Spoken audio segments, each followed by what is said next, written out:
Celjski pokrajinski muzej je lani obiskalo 25.000 ljudi.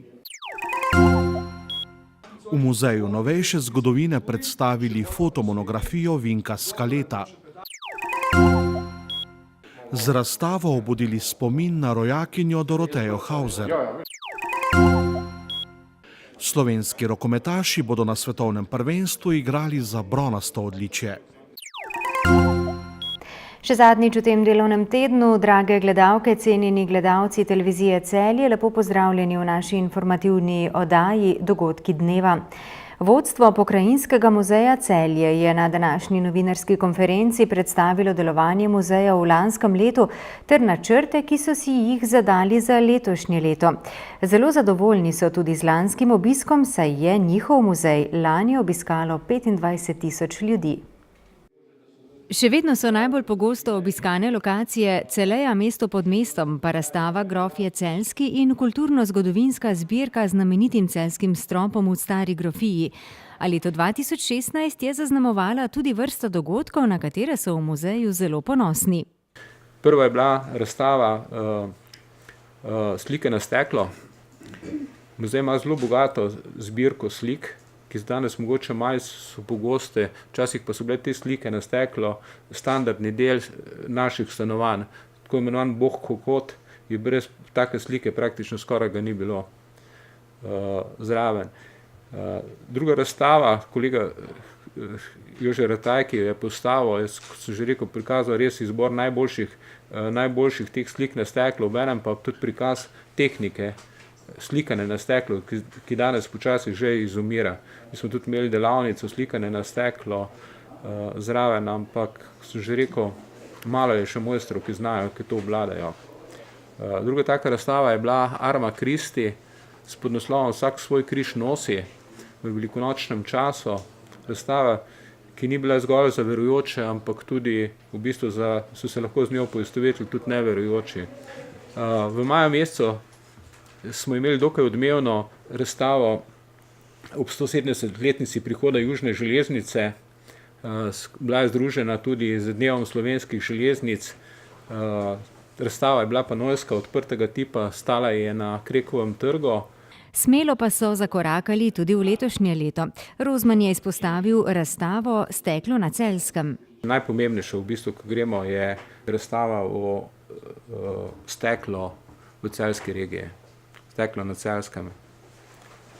Gre za največjo pregledno razstavo, kar se stekla tiče, kdajkoli jo pripravlja naš muzej.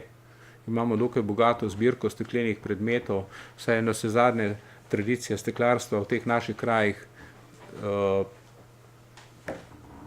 ima kar dolgo zgodovino in nekateri mojstri, kot je bil Hieronymus Hakl, so dejansko znani tudi širše po Evropi.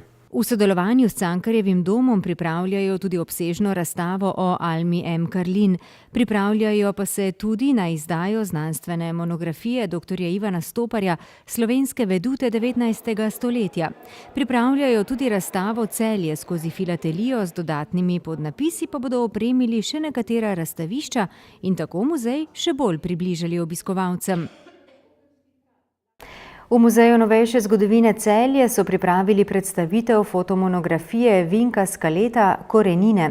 Na predstavitvi so poleg avtorja sodelovali še Igor Grdina, ravnatelj Prve gimnazije v Celju, dr. Anton Šepetavc ter direktor Muzeja novejše zgodovine Celje, dr. Tonček Kregar. To je monografija, ki je nastajala 36 let oziroma vključuje fotografije, ki so nastajale 36 let, in sicer z področja med Savinjo, Sotlo in Savo in predstavlja 5 ljudi z Kozjanskega, ki so ostajajo kot relikt in so zanimivi, bom rekel tako, kot objekti fotografiranja, njihovi obrazi, roke in vse ostalo, kot tudi glede na razgovore in kramljanje z njimi. Knjiga je oblikovana tako in sicer najprej moram povedati, da je napisal tekst med preizkušenimi ljudmi doktor profesor Igor Grdina, da je preveden v 2 jezika, torej v angleščino in nemščino, in da so vmes fotografije, na koncu so pa zgodbe teh ljudi, ki so jih pač povedali, krajše zgodbe, zanimive v narečju, ki je vsaka vsebinsko zaključena in so, vsaj koliko smo do zdaj, kdo jih je do zdaj prebral, pravi, da je to izredno zanimivo. No, izdal je knjigo Gracer Miran, torej tiskarsko Gracer. Seveda se moram zahvaliti najbolj gospodu Igorju Grdini, ki je pisal tekst, potem gospodu Antonu Šepetavcu, ki je bil nekje usklajevalec, potem Alenki, Jasonu Blakeu, ki sta pisala prevod v angleščino, in gospej Marčec, ki je pisala prevod v nemščino, potem še Lari Šepetavci, njenemu možu Wolfu, ki je prav tako prevajal besedilo v nemščino.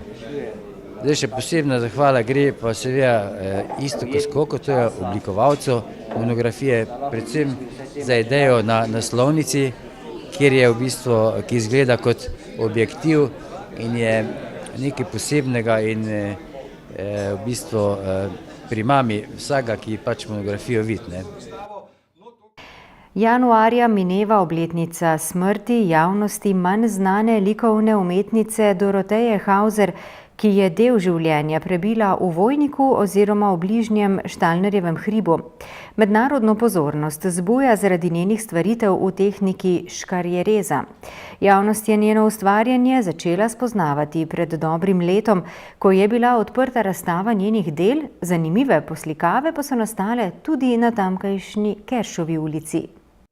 Tako kot je Celje odkrilo in še odkriva izročilo svetovljanke Alme Karlin, tako ima Vojnik žensko, ki je pred stoletjem ustvarila zapuščino evropskega formata. Ta je po zaslugi zanesenjakov vedno bolj prisotna v kraju, kjer je preživela zadnjega četrt stoletja svojega življenja. Njene grafike so na ogled v galeriji Piros v Globočah na poti med Vojnikom in Frankolovim. Na podoben način je nekaj silhuet ustvaril tudi Jože Žlaus. Kakšna tehnika sploh je škarjerez? Škarjerez je pravzaprav nastal na začetku 20. stoletja oziroma že na koncu 19. stoletja se je pojavil škarjerez. Kaj je sploh škarjerez ali silhueta? To je enostavno so umetniki iz črnega papirja rezali z drobnimi škaricami motiv, ali je to nek obraz, ali je to neka druga zadeva, in so to preprosto prilepili na svetov papir, to se pravi na bel papir, in je to bil škarjerez. In Doroteja Hauser je bila mojstrica tega načina ustvarjanja. In ona je bila mojstrica detalja, to se pravi, ona je res delala te stvari. Danes ne moramo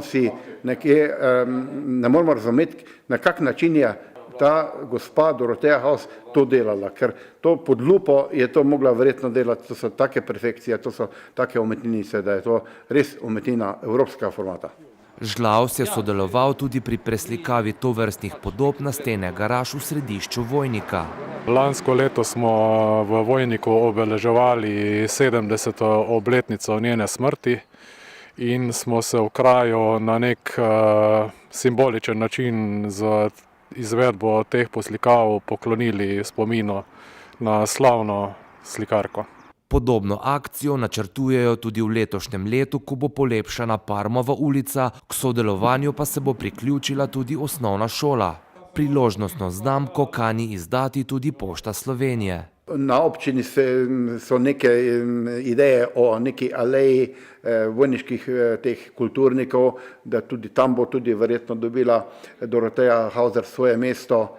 In še verjetno tudi ulica bo poimenovana z njenim imenom, to se pravi ulica, ki je prav na Štalnerjevem hribu, tam, kjer je ona tudi živela do svojega tragičnega konca, in tam je zdaj tudi bo nastalo neko novo naselje in z ulico Doroteja Hauser.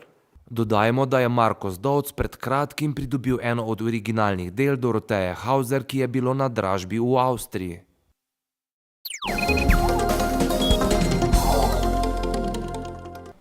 Slovenska moška rokometna reprezentanca je v polfinalu svetovnega prvenstva v Franciji v Parizu izgubila z domačo izbrano vrsto z 31-25. Jutri se bodo v francoski prestolnici v tekmi za bronasto odličje pomerili s poražencem nocojšnjega drugega polfinala med Hrvaško in Norveško. Proti Francozom včeraj ni steklo. Gostitelji so pokazali svojo kakovost. No, jaz moram reči, da nisem razočaran, morda razočaran nad nekaterimi potezami sodnikov, drugače pa bi rekel, da so fanti opravičili to uvrstitev v polfinale in z veseljem pričakujem sobotno borbo za 3. mesto. Medalja je še v mislih. Nova in obenem zadnja možnost bo jutri v tekmi za 3. mesto. Tudi če nam ne uspe ta bronasta medalja, mislim, da so fantje naredili zelo lep rezultat in velik uspeh, ponoven velik uspeh slovenskega rokometa. Mlada generacija rokometašev pa je na letošnjem svetovnem prvenstvu naravno zablestela. Mladost, ki še veliko obeta. Ja, seveda. Zelo mladi, mislim, da imamo eno najmlajših reprezentanc in da za temi prihajajo še novi mladi, tako da za bodočnost slovenskega reprezentančnega rokometa se ni za bati. Sicer pa sta tako Slovenija kot Hrvaška v igri za medaljo, obe ekipi iz nekdanje Jugoslavije. Ravno sem se spominjal recimo let tam takrat, ko sem prišel v celjski rokomet, smo mi leta 1985 gostovali z ekipo v Franciji in takrat smo jih učili igrati rokomet, sedaj so pa 7-kratni svetovni prvaki, olimpijski zmagovalci in tako dalje. Tako da veliko so se od nas naučili in nažalost nas prehiteli. In koga bi Andrej Šušterič najraje videl Slovenijo v boju za 3. mesto? No, jaz si najbolj želim Norvežane. Prvi zato, ker smo jih enkrat že izločili, kar je nek čuden dogodek, da se sploh lahko kaj takega zgodi, da igrajo na svetovnem prvenstvu, pa so bili izločeni v kvalifikacijah in če se bo to zgodilo, jaz upam, da bomo jih ponovno premagali in osvojili bronasto medaljo. Jutrišnji obračun za 3. mesto bo ob 20:45 minut.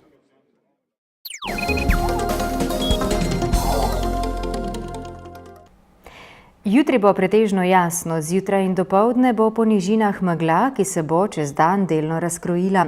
Najnižje jutranje temperature bodo od -11 do -3, ob obali okoli 0, najvišje dnevne od -1 do 5, ob obali do 7 stopinj Celzija. V nedeljo in v ponedeljek bo precej jasno, le v južni Sloveniji bo občasno bolj oblačno. Predvsem zjutraj in dopoldne bo po nižinah megla. Toliko v današnji informativni oddaji. Prijeten vikend želimo in bodite z nami spet v ponedeljek. Nasvidenje.